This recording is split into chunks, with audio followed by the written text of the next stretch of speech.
Well, none of these are names I was expecting to talk about early on into the transfer market, but here we go.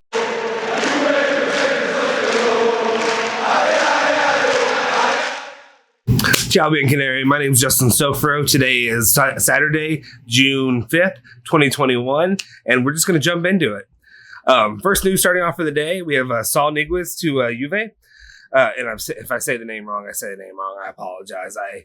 Actually, this is if he's is he of Spanish descent? Because if he is, I apologize because my family has some from there as well, distantly. So that's my bad. Anyway, starting out, Allegri, Calcio Mercato is saying that Allegri likes Saul Niguez a lot. The contacts with Atletico have been going on for several days, and the issue at stake is the redemption of Morata and the situation related to Bentancur and Dybala, two players appreciated by Simeone. And then also Mirko Di Natale, going off of that, says that Saul, along with other players, are on their way out. Juve and Atleti have talked about him in recent weeks, in which a hypothetical exchange with Bentancur or Dybala was hinted at. I don't really know too much about the player personally, but if you do, please comment below and fill us in. From what I was able to find, he was a 26-year-old central midfielder. He's 6 feet tall, or if you like the metric system, he's 1.84 meters. He's contributed 2 goals and 1 assist and tallied 9 yellow cards last season. So that seems like a good, it seemed like it'd be a pretty even exchange for Bentancur. Just kidding. Bentancur's fine. But he appears to be more of a defensive midfielder, which appears to be the opposite of what we currently need. The way I'm thinking, we need more of a creative, offensive-minded midfielder is what I would prefer right now. So I don't know if that's exactly what we really should be looking at, but it's something to keep tabs on. Moving forward, we're going to talk about the forward attack. It appears that Dybala and Morata will be the starting point in attack. Another forward is needed. Dusan Vlahovic is a popular name, but Fiorentina have no intention of selling him.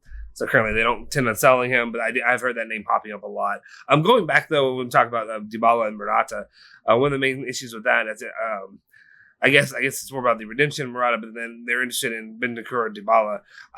At the current, I would hope that they work out the issues with Dybala and sign him on for a continued contract.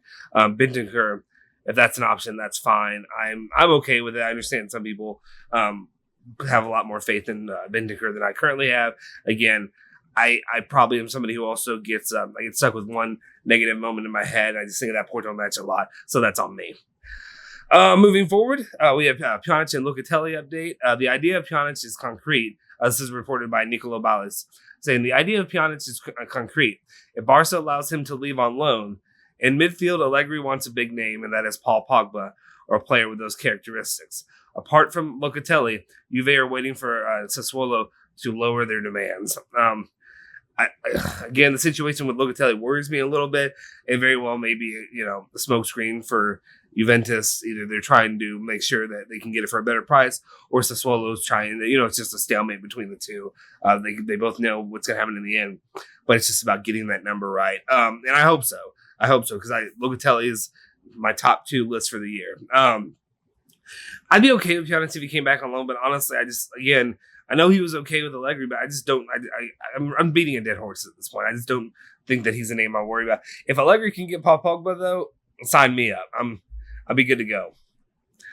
Continuing on, there's a story about Milenkovic. This is from Nicolo Ballas, who's saying an heir to Di Maria will be needed to complete the department, as well as a left back. A player appreciated by Allegri is Milenkovic, but the competition is high as well, and the price is imposed by Fiorentina. He's a 23-year-old center back from Serbia, plays for Fiorentina. I think he played in all but 4 games, and then 3 of those. Actually, I think 2 of them he actually was either benched or missed or came out early, and then all the other ones he played a full 90 minutes, besides the ones that he was suspended for yellow cards. He's 6'3", or again, if you're in the metric system, he's 1.95 meters tall. It's a transfer market currently places his value at about 27.5 million euros. I know the number I was seeing before was 35 million is maybe what they were asking. I know Fiorentina also, they understand they'll have to sell the player. Other teams that are interested are Inter, as well as I think maybe the favorite right now is Man United. Okay. then moving on, we're going to talk about Allegri's squad demands. Currently, Allegri told the club he wants a big squad with a sub for every single position.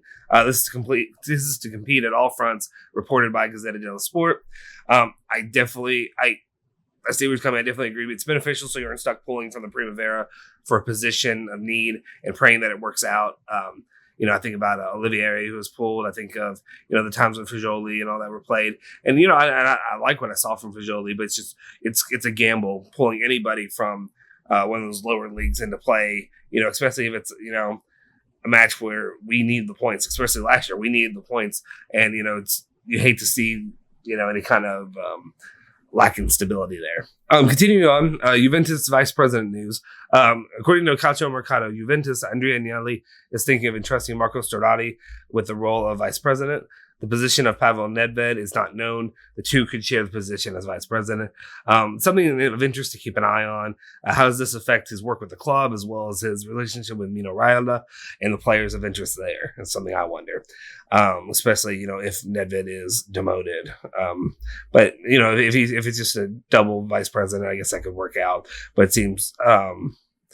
I don't want to say disrespectful because there have been a lot of slip-ups there, but I think it's important to keep Nedved for those relationships. And then finally, your daily GGO update. Sport Italia is reporting that Juventus is still leading the race to sign Donnarumma because they've been working on him since September. Allegri is calm and satisfied, but the solution for Szczesny is needed.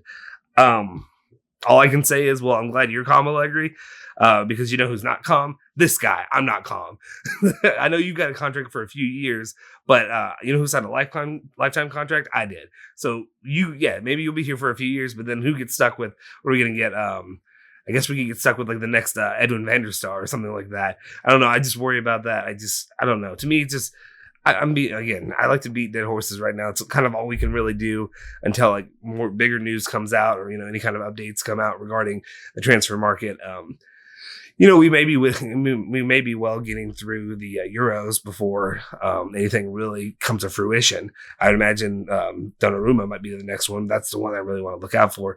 But otherwise, before we have any kind of concrete, concrete transfer news popping up, it may be a decent little bit of time.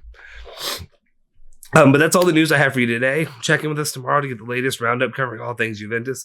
Please like the video and subscribe, as it really helps the channel as we're starting out and growing. Don't forget to hit the bell to stay up to date with videos as soon as they drop. Follow us on Bianconeri Zone and Instagram and Twitter at Bianconeri Zone, and follow me, Justin Sofro, on Twitter at Justin Sofro. Forza Bianconeri, Forza Juve.